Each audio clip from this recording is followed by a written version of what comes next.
So here's what we know about those suspects killed in this afternoon's shootout with police. The first is 28-year-old Saeed Farouk. He's employed as an environmental health specialist with the San Bernardino County Health Department.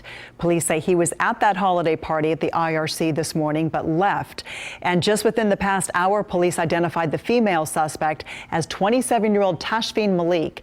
Family members again are confirming the two were married. Now tonight, Saeed Farouk's brother-in-law spoke to reporters saying that the shootings have left him in shock and that he doesn't know why Farouk did what he did. I just cannot express that how sad I am for what happened today. I mean, my condolences to the people who lost their life. I am very sad that people lost their life and there's victims out there. And back to what's happening right now. Police are focused on a home in Redlands that's about 10 miles away from where the shooting happened in San Bernardino County.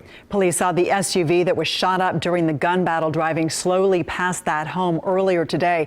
KCRA 3's Kevin Oliver is there live with what's happening right now. Kevin? That's right, Edie. Late tonight, the police chief revealed that they knew after the massacre that Saeed Farouk went to that party this morning, and so they started with surveilling the home with undercover officers. And when they saw that SUV, they moved in on the SUV. Back here in Redlands, police have been going into that home. First, they used a battering ram to break through a window. Then they used an explosives robot to look for any bombs inside. And then late tonight, police went in. Just after 7 o'clock, a tactical team with weapons drawn and shields up went into this condo in Redlands. This is where police say they first spotted the suspects in a dark SUV just after the mass shooting. They pursued them from Redlands about 6 miles back into San Bernardino. There was a shootout as officers cornered the SUV. Inside a nearby distribution center, employees said they could hear the gun battle. We were in the front of the building, and there's like 10 gunshots, and everyone just started running to the back of the building. It was chaotic. Everybody was scared, and then people started running towards the back, trying to head out through the exit. Workers said they knew about the mass shooting about 2 miles away. They wondered whether they were next. They thought that someone was trying to get into the building, actually. So a lot of people got pretty scared.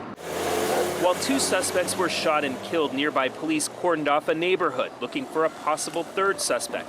Police checked cars coming out of the neighborhood. Lorraine Villa was packing up her car to leave. Thank you. Yeah, I don't really feel safe, and I don't want my son around it, so I'm just gonna get him and go. And we saw a lot of people in all of the neighborhoods throughout this area people out in the streets trying to see what was going on, where there was a lot of police activity. A lot of the people have gone back into their homes. Some of the areas are still cordoned off, like the area behind me where the condo, the townhouse that Saeed Farouk lived in is still being investigated. In fact, we saw them bring in a large trailer. We understand that investigators are planning to spend the night here going through that home, looking for any evidence as to, or clues as to why this massacre occurred this morning. Reporting live from Redlands, Kevin Oliver, KCRA 3 News. All right, Kevin, thanks for that part of our coverage.